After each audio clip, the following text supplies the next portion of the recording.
Now, it's a hugely emotive issue that for decades has fueled agitation over perceived marginalization in Nigeria's political structure, the issue of an additional state for the Southeast region.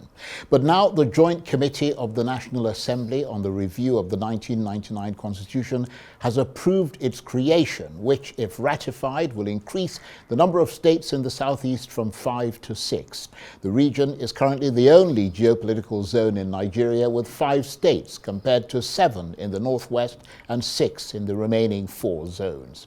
This disparity has over the years fueled demands for a new state to ensure equitable representation in federal appointments, resource distribution, and legislative representation. Lawmakers from both chambers reportedly reached a consensus that the Southeast's requests met the principles of equity, justice, and fairness. So, what happens next? Well, for more on this, I'm joined now in the studio by the senator representing Anambra Central at the National Assembly under the Labour Party, Dr. Victor Umeh, who's also chairman of the Senate Committee on National Identity and Population. Thank you very much indeed for coming in. Thank you for having me, Charles. In national terms, how big a deal is this approval for a new state for the Southeast? Well, it was a great development that accords with sense of justice, equity, and fairness, as you captured in your intro. This agitation for one additional state in the Southeast is not a new thing. As far back as 2014, when we were at the national conference, the whole 492 delegates that attended that national confab agreed unanimously that the Southeast deserved one additional state in the first instance before requests or demands for states by other parts of Nigeria will be considered. So in other words, this one met everybody's support, and that was what we decided in 2014. What the Senate and the House of Reps members did at this retreat last weekend was another confirmation of the justice of the matter. The committee, joint committee, agreed unanimously that there will be one additional state in the Southeast. So it is in the same pedestal with the national confab resolution. So it shows that the shortchanging of the Southeast geopolitical zone over these years has met the attention of all and sundry. And it's a very significant development. What we received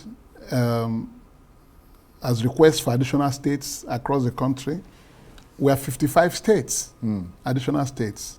And out of these 55, the Joint Committee agreed that Southeast should be given one additional state before you consider the merits for the other 54 applications. But the point is that if those other applications are considered meritable and are then granted states, I mean, that goes back to square one, doesn't it? In other words, if you don't create an additional state in the Southeast, and there are people agitating for states here, there, and everywhere else, I mean, people in the South, people in other places, I mean, then you're back to square one, aren't you? No, it's usually the norm.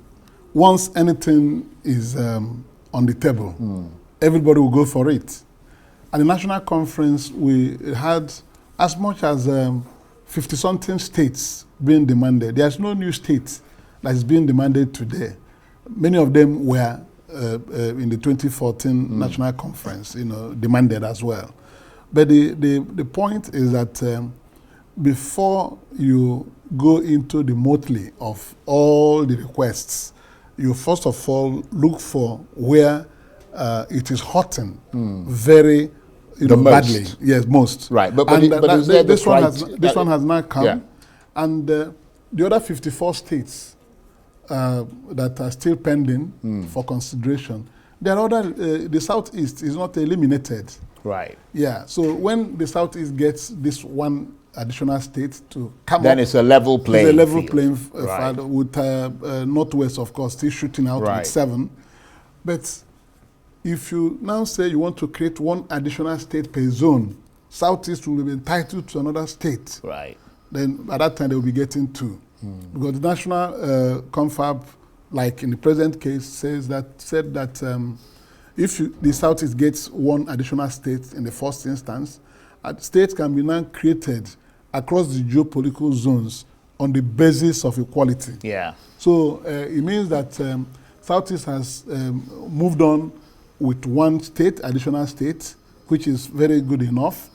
And then if you want to consider more, like other zones, Southeast will also be considered. But I mean, there isn't an argument to be made for the fact that just like they're trying to correct the imbalance, that there are other places in Nigeria that also possibly merit, based on justice and equity, another state. Yeah, of course. You cannot... Which would kind of rebalance it again. Yes, you see, what we are very careful about is that we don't want to tilt the balance again. Now that we have done well enough to bring Southeast nearly at par with the other 4 geopolitical zones, excepting Northwest that has 7 states, you will not proceed again in a manner that there will be another agitation for balance. Right. So the additional states will now be created across the zones on the basis of equality. If you say 2 more states, every other zone will get 2 more states. Then Southeast will also get 1 state in addition to whatever you want to create across the 6 geopolitical zones. Yeah. But is there an argument to be made for a limit on the number of states that should be created? You know, for example, in America, they're not going to create another state. Yes. You see what I mean? They're stuck at 50. I mean, that's pretty much it. Yes. I mean, is there that discussion for possibly a limit? Because I mean, if you don't put a limit, they'll just keep asking for more, it'll get more micro. No, it's not what you ask that you get. It's not what you ask for that you get. People will continue to ask for more. It's natural within human endeavor. But the point is that in this present circumstance, it is not easy for the whole country to come and accept and admit that Southeast deserves 1 state. It will be an uphill task for other agitators for more states to get that type of consensus. Right. So if you look at what has happened, Southeast has gotten a consensus, national consensus, twice. First at the National Conference, now at this Constitution Review exercise. So if you want to have a state from any part of Nigeria, you will be prepared to do a lot to get people convinced that you deserve that state, to the exclusion of the request being made by other states. That's a good point. Yes. And just to further buttress your point, if passed, this development would mark the first constitutional amendment leading to state creation in Nigeria since 1996. Yeah, sure. When General Abacha, former head of state, created 6 new states that brought that number to 36. Yeah. So to move what you're saying further, it's not just a political demand. I think one of your people at the National Assembly said that, but it's a constitutional necessity. It's a constitutional necessity because even to create one local government, you have to go through a lot of hurdles to achieve it. This constitution, the way we have it, if you want to create an additional state or additional local government in Nigeria, you have a lot to put in. You know, assuming in the National Assembly it scales through, you have to go back to the state assemblies to be able to get 2/3 of the number of state houses of assembly in Nigeria. In other words, 24. You must get it before you can alter the structure of government in Nigeria. So the one for the Southeast appears very unique in the sense that when we come back to National Assembly, because this is a retreat and is a proposal still in the works. By the time we come back to the actual voting, the National Assembly will be bound by its unanimous resolution on the creation of one additional state in the Southeast. So it's not a place you come back and some people will vote yeah, nay, or no. It's been agreed to heal the wounds of the past. So for you to now create anyone more, you have to convince the National Assembly voting to agree that there will be Katagun State, for example. You have to get 2/3 of the votes of the entire National Assembly to pass Katagun State before you go to the state assemblies. So it's a long journey. Even the one in the Southeast that we have gotten now, it looks very good because there is no opposition to it by the National Assembly. So all Nigerians are in the National Assembly. So that one has scaled through.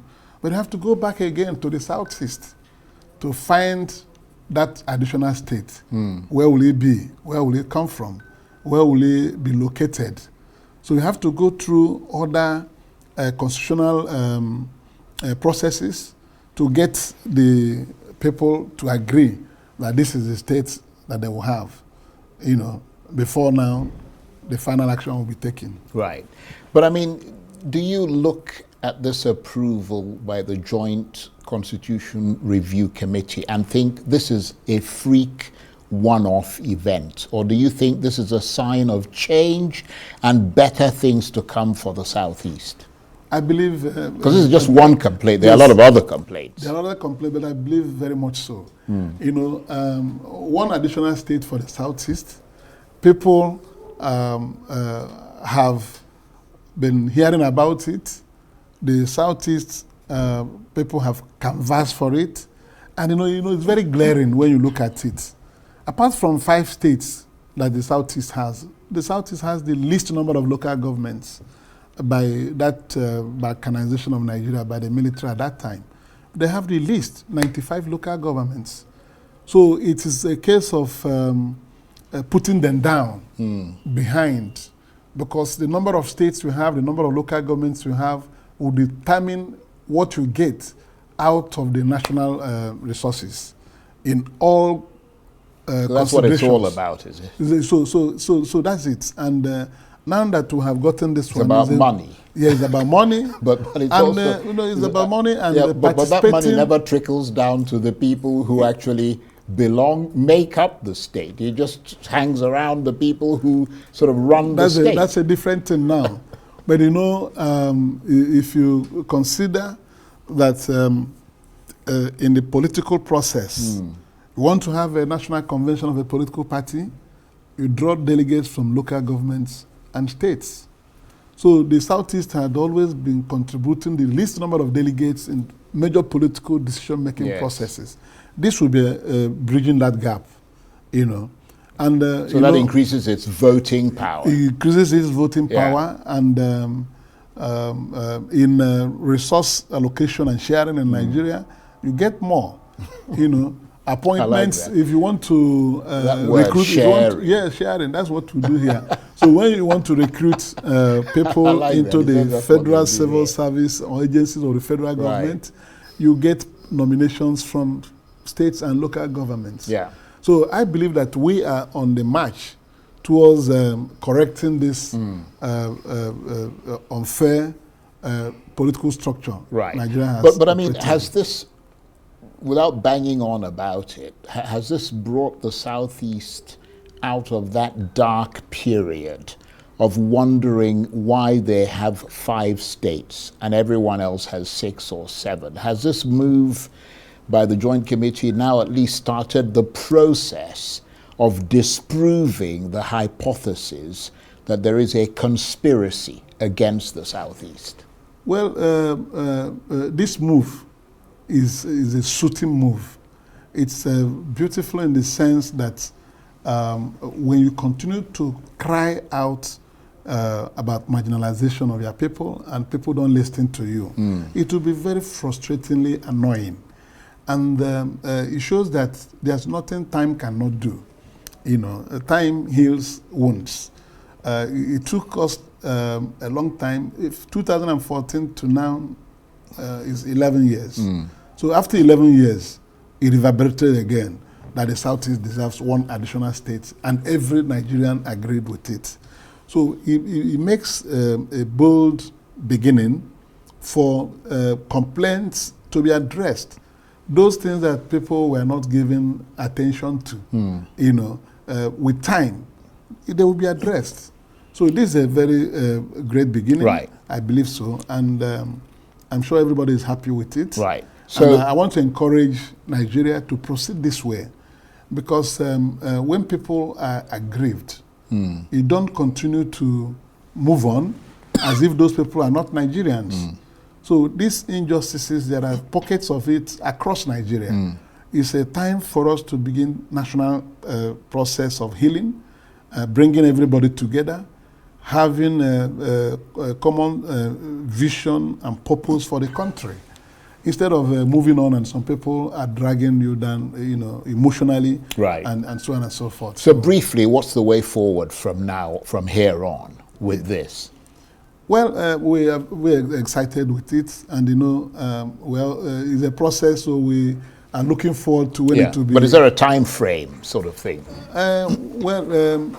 We just set up another committee to look at these issues, and they were given 3 weeks to come back with their recommendations to the General National Assembly. And then after I'm also that, a member of that committee. Right. So After that, we move on. If the National Assembly goes on to vote and pass resolutions on all these issues, and we muster 2/3, because it's going to take them, all of them, clause by clause again. And when they scale through and you get 2/3, you know, of the requirement by the Constitution, then it has gone through. The next one is to go to the states. Right. So are you looking about for the whole process, 3 months, 6 months, longer? I doubt it will be longer. Right. It will be longer because some of these issues will be dragged, you know. Right. But the important thing is that the ball has rolled on, and I know that. And you think the ball is now unstoppable? If you don't achieve some of these things now, you keep postponing the break point where people will no longer accept certain things. It's good for the government to always look at the justice of everything and know when to apply a break and chart a new course, so that there will be that unity of purpose in the country. People will not continue to cry over neglect or marginalization. You have to build truly a united country. Indeed. Yeah, where everybody will have faith both in leadership of the country and the way we do our things. Right. Well, let me switch gears slightly, because as I mentioned at the outset, you are the chairman of the Senate Committee on National Identity and Population. Yeah. When is Nigeria going to have a credible census? That's a good question. Well, the last census we had in Nigeria was in 2006.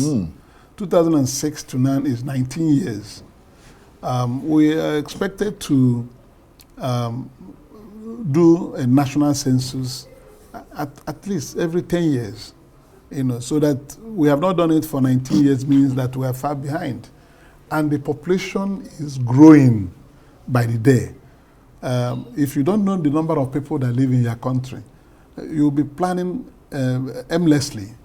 You will know the distribution of the population.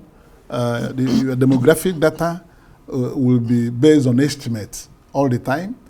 But you need to know the number of people within every age bracket, because every age group has its own special needs from government.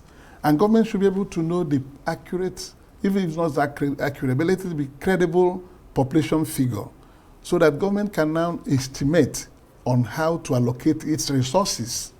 You know, number of people who are within the school age, secondary school age, primary school age. You know the needs of these children and deploy resources accordingly. You know the number of people who are homeless, so that if you are saying we're going to give you Renewed Hope housing program, how many people are you going to house? How many houses are you looking for? So you need to have accurate figure and census, and that's the way it's in. So credible census figure is used for policy making and planning, and government will not be guessing. If governments want to make an intervention with any program, the government will be able to know with near certainty the group that thing will hit. And it is your job, isn't it, as chairman of the Senate Committee on Population, to provide the necessary institutional framework to ensure that Nigeria's population data is accurate, timely, and inclusive. And technologically driven. Right, but that hasn't been the case in the past, has it? I mean, most people don't believe these census figures. Yeah, census has always been controversial in Nigeria. You know, the 1963 census was the most contested. You know, it was essentially rigged. Wasn't it? Yes, because you know the way we do things is that here, until we begin to build that national patriotism, where you say let's have a head count, everybody presents himself or his household for head count truthfully, but because they know that your population will aid you to get certain advantages, so people go to rig census like they rig elections to get power. You know, so there are similar what a mess, eh? You know, so it's a mess, and I believe it will not continue being like that because now the census that is being planned will be technologically driven. Both NIMSI and the National Population Commission will work together so that we use technology to do capturing. The president has said nobody can be counted without proper capturing, so that unlike before, when you are counting human beings, some people will be counting cows. So we need to know that we are counting real human beings. And the technology we have now will aid the process. Right. So I believe it's going to be done. It depends on the disposition of the president of the country. Right. And the president has demonstrated really that he wants a credible census to be conducted. But no sense of when it's going to happen. No, yet. he hasn't given the date, but he has set up a presidential committee on this census. And just 3 weeks ago, he sent nominees for confirmation. One for chairman, because the tenure of the current chairman just lapsed, and then another person has been brought. And we quickly screened the nominee. Right. And it's been confirmed. So we're not delaying at all. The president has what he needs to be able to prepare for census. You know, it's not a small thing. Right. It's very heavily demanding. Right. Cost-wise. But there's no substitute to knowing how many people live in Abuja, how many people live in Kano, how many people live in Lagos, how many people live in the rural areas. Right. So the census is something that is a sine qua non to having a government that is properly focused and with the data Right. to be able to do it. Look at the president tried to do palliatives when he came in. You know, palliatives, giving money to vulnerables. Right. The government couldn't drive it because of lack of data. So it is now that through NIMSI, Right. that these things are being generated. That government, if government wants to give out 5 billion naira or whatever amount, you'll be able to know where the money is going. Your data will have your NIN. If you bring an account where their money will be put Right. for you, you have a BVN.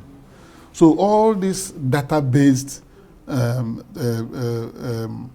collections driven by technology will make it speedily for government to reach the people very fast. Right. Yeah. Okay, well, before you go, someone on social media suggested that with this rather long red Harry Potter wizard,